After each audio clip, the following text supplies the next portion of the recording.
భావిస్తే కనుక డైరెక్ట్గా వాళ్ళు కొంత ఇబ్బందులకు గురి చేసి నిజంగా పగ ప్రతీకారాలు ఆవేశంలో తనని హతమారిస్తే హతమార్చారు ఒక డౌట్. అయితే అంతలా చేసి ఉన్నా కూడా ఎందుకు వివస్త్రంగా చేస్తారు? ఆ కుటుంబమే ఎక్కడైనా అన్న తన కూతుర్ని ఎంతలా పరువు గురించి ఆలోచించిన వివస్త్రంగా చేయడు కదా. సో వివస్త్రంగా ఎందుకు చేశాడనేటువంటి అనుమానం కూడా కలుగుతుంది. నిజంగా వాళ్ళే కనుక చేసి ఉంటే వివస్త్రంగా చేయడు కదా మరి అనేటువంటి ఒక అనుమానం కూడా ఉంది.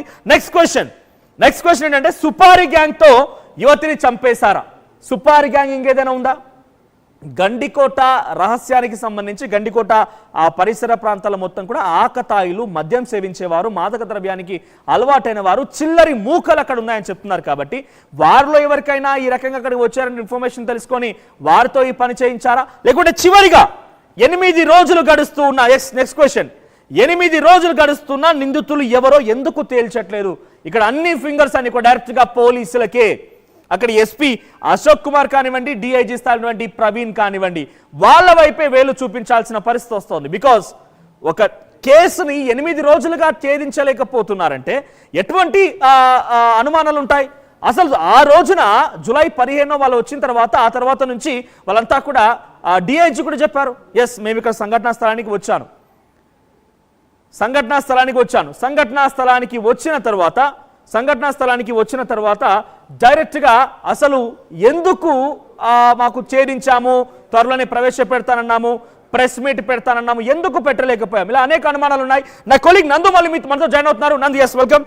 సో నందు జాయిన్ అయ్యారు. సో అసలు ఏం జరిగి ఉంటుంది, ఎలా జరిగింది అనేది కూడా మనం మాట్లాడదాం. నందు మనోజ్, ఇక్కడ 2 విషయాలు మనం రెగ్యులర్ గా డిస్కస్ చేస్తున్న వాటిలో ఒకటి, పోలీసుల దగ్గర క్లియర్ గా సమాచారం ఉంది అని చెప్పి 2వ రోజే వాళ్ళు కన్ఫర్మ్ చేశారు. కానీ దానికి సంబంధించి ఎందుకు క్లారిటీ ఇవ్వడం లేదు అనేది ఒక ప్రశ్న. ఒకవేళ అయిన వాళ్లే ఆ అమ్మాయిని ఇలా చేసినట్లయితే, ఇంత దారుణంగా ఒకవేళ ఆ యువతిని కనుక హత్య చేసినట్లయితే మరి ఎందుకని వివస్త్రై ఉంది? ఇదొక కీలకమైన అంశం. మూడోది, ఎందుకని లోకేష్ కి సంబంధించినటువంటి ఫోటేజ్ మాత్రమే వస్తుంది, సురేంద్రకి సంబంధించి ఎందుకు రావడం లేదు? ఇదొకటి. బ్రహ్మయ్య అనే పేరు ఇప్పుడు దాకా ఎందుకు బయటకు రాలేదు? ఇది కొన్ని ప్రశ్నలు, ఒక 4-5 ప్రశ్నలు ఇక్కడ బయటకు వస్తున్నాయి. ఇన్ఫాక్ట్ అందులో కూడా అక్కడ తన సిగ్నల్ ట్రేసింగ్ ఆ ప్రెమిసెస్ లో ఉన్నాయి అనుకున్నప్పుడు మరి లోకేష్ ఫుటేజ్ వచ్చింది, సురేంద్ర ఫుటేజ్ రాలేదు. ఒక కొండయ్య కూడా ఆ ప్రిమిసెస్ లో ఉండి ఉంటే ఆయన ఫుటేజ్ కూడా రావాల్సింది. సో 3 రోజుల క్రితం పేరు వచ్చింది, ఈ రోజు విచారిస్తున్నారంటే ఎందుకు ఆలస్యమైంది? మీరు కన్ఫర్మ్ చేయలేకపోతున్నారా? కన్ఫర్మేషన్ రాలేదు కాబట్టి విచారించలేదా? ఇలా కూడా అనుమానాలు ఉన్నాయి. సో నిజంగానే ఆ ఆలయానికి సంబంధించి అంత ఎత్తైనటువంటి ప్రదేశం, సుమారు 20-25 ఫీట్స్ లో ఆ అమ్మాయి మృతదేహం లభించింది కాబట్టి, సో నిజంగా చేసిన వాళ్ళైతే కనుక తన కూతురునే లేకపోతే తన కుటుంబీకులు చేసి ఉంటే నిజంగా అమ్మాయిని వివస్త్రంగా చేయడం, ఆ తర్వాత తీసుకొచ్చి పడేయడం. సో అక్కడ ఎక్కడ కూడా ఒక్క సీసీటీవీ కెమెరా కూడా రికార్డ్ అవ్వలేదు. సో ప్రజెంట్ దీనిపై ఎలా ఒకసారి మనకున్నటువంటి ప్రశ్నలు కొంచెం ఎలాబొరేట్ చేసే ప్రయత్నం, డీకోడ్ చేసే ప్రయత్నం చేద్దాం. మొదటిగా మనం అనుకుంది, పోలీసుల దగ్గర సమాచారం ఉంది, క్లారిటీ వచ్చిందని చెప్పి ఎందుకని 8 రోజులు ఎందుకు ఆగాల్సి వస్తుంది అన్నప్పుడు, ఖచ్చితంగా పోలీసుల దగ్గర ఉన్నటువంటి క్లారిటీ అంటే ఏదైతే సమాచారం ఉందో అది కాదు, ఇంకా ఎక్స్టర్నల్గా ఏదో సమాచారం దొరికింది, దాన్ని కూడా వాళ్ళు విచారించే ప్రయత్నం చేస్తున్నారు. సో అప్పుడు పోలీసులు ఏదైతే నిర్ధారణ వచ్చింది అనుకున్నారో అది నిర్ధారణ కాదు, ఇంకా ఏదో కొత్త పేర్లు, కొత్త సమాచారం వచ్చింది. నంబర్ 1 క్లారిటీ వచ్చేసింది. రెండోది, బ్రహ్మయ్య అనే పేరు ఇప్పుడు వరకు ఎందుకు తెర మీదకి రాలేదు అనే ప్రశ్న ఇక్కడ ఉత్పన్నమవుతుంది.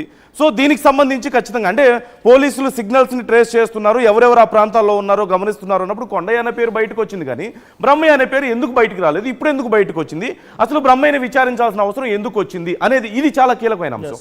ఎందుకంటే కుటుంబ సభ్యులే ఒకవేళ ఇలాంటి దారుణానికి పాల్పడ్డారా, అంటే వాళ్ళు పాల్పడ్డారా, వాళ్ళకి తెలిసి జరిగిందా, ఈ 2 ప్రశ్నలు ఇక్కడ వచ్చినప్పుడు, ఒకటి కుటుంబ సభ్యులు ఈ దారుణానికి పాల్పడ్డారా అన్నప్పుడు సురేంద్ర అక్కడికి వెళ్ళాడు, సురేంద్రకి సంబంధించినటువంటి ఫోటేజ్ ఎక్కడ బయట పెట్టట్లేదు, లోకేష్కి సంబంధించిన ఫోటేజ్ బయట పెడుతున్నారు. రెండోది, ఇప్పుడు బ్రహ్మయ్య అనే పేరు కొత్త పేరు, అతను కూడా కుటుంబ సభ్యుడే. మూడోది, వివస్త్రై ఉంది అనేది కుటుంబ సభ్యుల నుంచి డివియేట్ చేస్తున్నటువంటి అంశం మనల్ని. అంటే కుటుంబ సభ్యులు చేస్తే వివస్త్ర ఎందుకు అవుతుంది అన్నప్పుడు, సరే వాళ్ళు చేయలేదు కానీ చేయించి ఉండొచ్చేమో అనేటువంటి ప్రశ్నలు ఇక్కడ లేవనెత్తు. అంటే ఎవరైనా థర్డ్ పార్టీ ఇన్వాల్వ్ అయితే, సుపారీ గ్యాంగ్ ఇన్వాల్వ్ అయితే వాళ్ళకి ఇలాంటి ఎమోషన్స్ అన్ని ఉండవుగా, వీళ్ళు చెప్పిన పని చేయడం మాత్రమే. ఎలా చేశారనేది కూడా వాళ్ళకి అనవసరం, చేశారా లేదా అనేది మాత్రమే ఇక్కడ ఉంటుంది. మేబీ ఆ కోణానికి ఇది బలం చేకూర్చుతుంది అనడంలో సందేహం లేదు. మోర్ ఆఫ్ ఇక్కడ ఇటు సురేంద్రని కానీ సురేంద్ర ఫ్యామిలీ ఎక్కడుందో తెలియదు, అబ్స్కాండ్లో ఉన్నారు ప్రజెంట్ వాళ్ళు. కొన్ని రకాల ఒత్తిళ్ళ లేకపోతే వరుసగా మీడియా ఎక్కువ ఫోకస్ ఉండడమా వీటన్నిటి కారణంగా వాళ్ళు అబ్స్కాండ్ అయ్యారనేది ఒక సమాచారం అందుతుంది. లోకేష్ ఫ్యామిలీ అందుతుంది. సో లోకేష్ ఫ్యామిలీని పక్కన పెడితే వరుసగా సురేంద్ర నిజంగానే కొంతమంది సుపారీ గ్యాంగ్ చేత చేయించే అవకాశం కనుక ఉంటే సో అది ఆ రోజే రెక్కి నిర్వహించే అవకాశం. బికాస్ ఆ అమ్మాయి ఎవరికి చెప్పకుండా వెళ్ళిపోయింది. అంటిల్ ఆర్ అన్లెస్ కాలేజ్ నుంచి ఆ తండ్రికి ఇన్ఫర్మేషన్ వచ్చేంత వరకు అసలు అమ్మాయి ఎక్కడుందో తెలియదు. సో ఆన్ ది స్పాట్ లో అంత ఇమీడియట్ గా సుపారీ గ్యాంగ్ ని హైర్ చేసుకుని ఉండే అవకాశం ఉందా? అంటే ముందుగానే హైర్ చేసుకున్నాడు. లోకేష్ తప్పించుకొని వెళ్ళిపోయాడా? అంటే ముందటి నుంచి వాళ్ళని ఫాలో అవుతూ ఎవరైనా చేశారా? నిజంగా ఫాలో అయినా కూడా రెక్కి గ్యాంగ్ సుపారీ గ్యాంగ్ ఉండి ఉంటే మొదటి నుంచి ఫాలో అయ్యేవాళ్ళు. గండికోటలో సురేంద్ర వచ్చిన తర్వాత సురేంద్ర తర్వాత ఎక్కడో చోట ఈ సుపారీ గ్యాంగ్ కదలికలు ఉండేవి. చివరిగా అమ్మాయి 12 గంటల సమయంలో ఒంటరిగా రంగనాథ స్వామి ఆలయం దగ్గర కనిపించినప్పుడు కూడా వారి ఆచూకీ లభించేది. ఎక్కడ సుపారీ గ్యాంగ్ ఆచూకీ అనుమానాస్పదంగా ఎవరు కనిపించలేదు. సో ఒక నిజంగా సుపారీ గ్యాంగ్ ఉండి ఉంటే లోకేష్ తప్పించుకొని వచ్చాడా? కేవలం అమ్మాయి మాత్రం ఇక్కడ ఖచ్చితంగా ఈ కోణంలో మనం ఒకసారి ఆలోచిస్తే ఎలా ఆలోచించవచ్చు అంటే, ఖచ్చితంగా మొదటి నుంచి కూడా వీళ్ళ అమ్మాయి కుటుంబానికి లోకేష్ కుటుంబానికి మధ్యలో ఈ విషయం గురించి రప్చర్ అయింది. లోకేష్ ని చాలా సార్లు హెచ్చరించారు, వార్నింగ్ ఇచ్చారు. సో అయినా సరే వీళ్ళు కలిసి తిరుగుతున్నారన్న కోపం వీళ్ళ కుటుంబంలో ఉంది అనేది తెలుస్తుంది. సో అది పరువు కోసమా లేకపోతే చెప్పిన మాట వినకుండా మమ్మల్ని బాధ పెడుతుందన్న కోపంతోనో మేబీ ఖచ్చితంగా వాళ్ళకి మనసులో ఏమైనా బలంగా ఒక నిర్ణయం తీసుకొని ఉండాలి. రెండోది, ఆ రోజు లోకేష్ కి ఇన్ఫర్మేషన్ వచ్చింది, అందుకే అంత హడావుడిగా వెళ్ళిపోయాడు. ఖచ్చితంగా సురేంద్ర వస్తున్నాడని వెళ్ళిపోయారా, ఇంకెవరైనా వస్తున్నారా అనేది ఏదో ఇన్ఫర్మేషన్ వచ్చింది, ఏదో ఉంది తేడా అన్నప్పుడు ఖచ్చితంగా అమ్మాయిని వదిలేసి వెళ్ళిపోయాడు. సో ఆ తర్వాత ఇప్పుడు ఇంతకుముందు మనం అనుకున్నట్లు ఒకవేళ ముందే దీనికి సంబంధించి ప్లాన్ ఉందా అనే ప్రశ్న వచ్చినప్పుడు ఖచ్చితంగా థర్డ్ పార్టీ ఇన్వాల్వ్మెంట్ తో పాటుగా వీళ్ళు ముందే ఏదన్నా అనుకోని ఉండడం వల్ల సో డైరెక్ట్ గా వెళ్ళి థర్డ్ పార్టీ తీసుకెళ్ళడం కష్టం. అంటే అమ్మాయి మీద అటాక్ చేయడం అని ఇంకోటి అయినా అంత ఈజీ కాదు పబ్లిక్ ప్లేస్ లో. ఖచ్చితంగా తెలిసిన వాళ్ళు ఎవరో కొంచెం మభ్యపెట్టి పక్కకు తీసుకెళ్లడమో లేకపోతే అమ్మాయిని అంటే సేఫ్ గా ఉన్నా అనే ఫీల్ ని కల్పించి ఆ తర్వాత ఏదైనా అటాక్ చేసి ఉండొచ్చు. డైరెక్ట్ గా స్ట్రేంజర్స్ వెళ్ళి అటాక్ చేస్తే పబ్లిక్ ప్లేస్ లో గందరగోళం అవుతుంది. సో ఎవరో తెలిసిన వాళ్ళే తనని లీడ్ చేశారు. ఒక ప్లేస్ దొరికిన తర్వాత ఒక టైం సేఫ్ వాళ్ళకి కంఫర్టబుల్ టైం దొరికిన తర్వాత అటాక్ చేసి ఉండొచ్చేమో. అంటే ఆ అటాక్ లో బయట వాళ్ళు మాత్రమే కాకుండా ఖచ్చితంగా తెలిసిన వాళ్ళు ఇన్వాల్వ్మెంట్ ఉంది. అంటే వాళ్ళకి సంబంధించిన సిగ్నల్స్ అక్కడ ఉన్నాయి కానీ వాళ్ళ ఇన్వాల్వ్మెంట్ ఉందా లేదా అనేది మనం చెప్పలేం. ఖచ్చితంగా సుపారీ గ్యాంగ్ ఇన్వాల్వ్మెంట్ ఉండే అవకాశం ఉంది అన్నట్లుగా మనం ఒక అనుమానం. We can get it Manoj క్లియర్గా. సో ఇక్కడెక్కడా కూడా లోకేష్ ఫ్యామిలీ కానీ లోకేష్ కానీ క్లియర్గా ఉన్నారు. కేవలం రెగ్యులర్గా విచారణకి అటెండ్ అవుతుంది ఎవరు? సురేంద్ర, ఇప్పుడు బ్రహ్మయ్య పేరు వచ్చింది, కొండయ్య వాళ్ళ రిలేటివ్ కజిన్ పేరు వచ్చింది, వీళ్ళ పేరెంట్ వాళ్ళ మదర్ పేరు వచ్చింది, వీళ్ళు వచ్చారు. సో ఖచ్చితంగా మోర్ ఆఫ్ పోలీసులు ఏం చేశారు, క్లారిటీ ఉంది అని చెప్పిన తర్వాత మళ్ళీ ఎందుకు వరుసగా విచారణలు జరుగుతున్నాయి, అందులోని వీళ్ళని ఎందుకు విచారణ చేస్తున్నారు? సో వీళ్ళ ఇన్వాల్వ్మెంట్ ఉండే అవకాశం ఇక్కడ క్లియర్గా కనిపిస్తుంది. వీళ్ళ సిగ్నల్స్ అక్కడ ట్రేస్ అవుతున్నాయి. ఇక్కడ పెద్ద ప్రశ్న ఎందుకు వివస్త్రై ఉంది అన్నప్పుడు 2 కారణాలు మనం చూడొచ్చు. ఒకటి, వీళ్ళు చెప్పడం ద్వారా ఎవరైనా బయట వాళ్ళు చేసినప్పుడు బ్రూటల్గా చేయడం వల్ల అలా జరిగి ఉండొచ్చు, దెబ్బలు తగలడం వివస్త్రై ఉండడం అనేది చూడొచ్చు. రెండోది అంటే it's very difficult to rise this angle.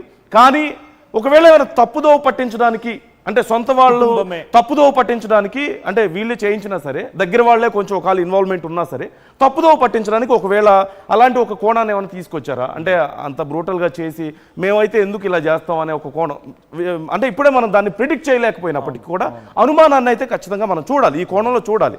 ఎందుకంటే చాలా వరకు ఇప్పుడు మనం చాలాసార్లు డిస్కస్ చేసాం, సొంత అత్తకి పాలసీలు చేయించి డబ్బు కోసం చంపినటువంటి అల్లుడిని మనం చూసాం. సో నమ్మించి కూల్ డ్రింక్ లో మందిచ్చి పాయిజన్ కల్పించిన వాళ్ళు సమోసాల్లో పాయిజన్ కల్పించి అంటే నమ్మకం అనే దాన్ని బిల్డ్ చేసి వాళ్ళని బ్రూటల్ గా చేస్తున్నారు, డైవర్ట్ చేయడం. ఇక్కడ ఆకతాయిలు ఉన్నాయా, సుపారీ గ్యాంగ్ ఉందన్నది ఇంకా తెర మీదకి రాలేదు. పోలీసులు ఆ కోణంలో విచారించడం లేదు కూడా. ఇంకా కేవలం ఈ కుటుంబం పైన, అమ్మాయి కుటుంబం పైన విచారణ కొనసాగుతుంది. బ్రహ్మయ్య కొండని కూడా అదుపులో తీసుకున్నారు. ఇదంతా కూడా పోలీసులు ఇప్పుడు ఉన్నటువంటి లేటెస్ట్ అప్డేట్స్ వరకు మనం తీసుకుంటే we're not in a position to decide ఎవరు చేశారు, ఎలా చేశారు. We're not deciding but we're just analysis try చేస్తే పాసిబిలిటీస్ ఎక్కడ ఉన్నాయో చూస్తే కొంచెం పాసిబిలిటీస్ ఎక్కడో స్ట్రింగ్స్ కనెక్ట్ అవుతున్నట్లుగా మనకు కనిపిస్తుంది. ఒకటి ఏంటంటే పరువు హత్య అనేది చాలా బలంగా, ఎందుకంటే పోలీసులు ఆ కోణంలో చూస్తున్నారు కాబట్టి లోకేష్ తో తిరగడం అనేది ఇష్టం లేదు. ఇక్కడ అమ్మాయి దగ్గర నుంచి ఫోన్ లాగేసుకున్నారండి. అమ్మాయి దగ్గర ఫోన్ లేదు, అమ్మాయికి ఇండివిజువల్ ఫోన్ తన సెల్ఫ్ ఉండేది లాగేసుకున్నారు.